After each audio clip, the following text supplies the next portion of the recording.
So caregivers play a really important role when their kids are in therapy. So of course, not only just logistically making sure that kids can get to therapy, that they're connected with a therapist that they feel really positively about, but of course, parents play an enormous role in children and teens' lives. They're their primary caregivers. They're also seeing them all the time, and they're often there when kids are having a hard time. So if a child is feeling depressed or anxious, parents are often the first ones to see it, but they're seeing it on a regular basis. This means that they have a tremendous amount of expertise to not only share with the therapist that their child is seeing, but it means they have really valuable opportunities to participate in their child's treatment. So for example, talking to your child's therapist about the types of skills that they're learning in therapy. They're there to learn all these skills and strategies for what should I do if my mood is low or my worry feels overwhelming. These are then strategies that we want kids practicing outside of therapy. I might see a child or teen once a week, which means that there's an enormous number of hours outside of our therapy session where they might be having a hard time, or they could be practicing and strengthening these skills.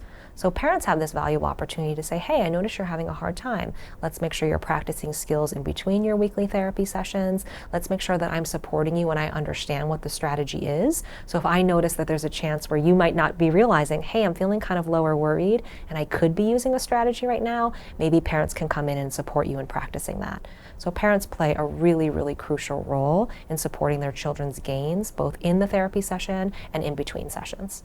So in psychotherapy, of course, there is confidentiality that comes into play, right? So what we often explain to children and teens is that what we talk about in our therapy session stays between us, but the exceptions always have to do with safety.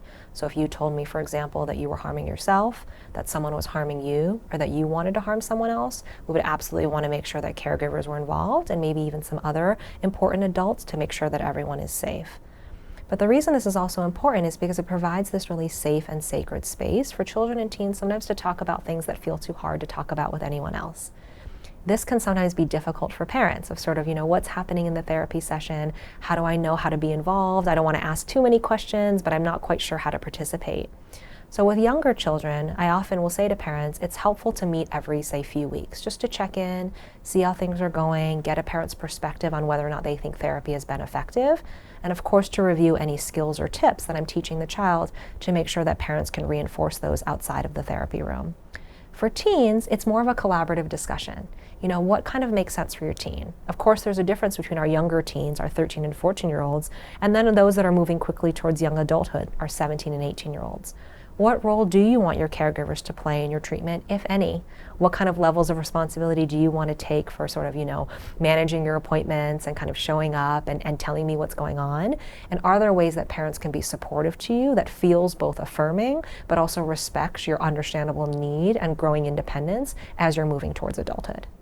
One thing that I think can get underestimated in relation to children and teens' mental health are the basics. So what are a child or teen's basic routines? Are they getting enough sleep? Are they following a mostly healthy-ish diet? Are they getting regular exercise? Just these three areas of a child or teen's life can go a really long way towards promoting good mental and emotional health. Routines also provide a really important sense of stability and predictability, especially when kids are going through a hard time.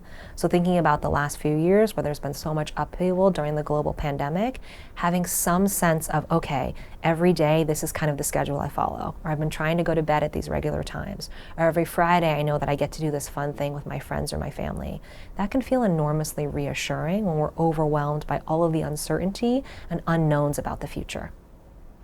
At the same time, parents can also continue to nurture really strong parent-child relationships with their kids.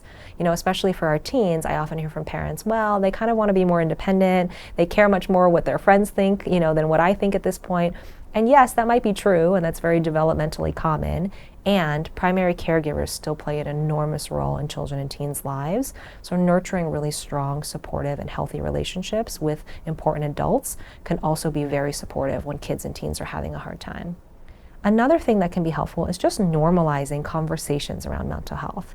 So of course I recognize that this varies depending on family background, cultural background, and norms, but letting kids know it's normal and understandable that sometimes you feel sad, or sometimes you feel lonely, or it's hard to be left out, or you're worrying about what's going to happen with college, how am I going to do in soccer today, do other kids like me?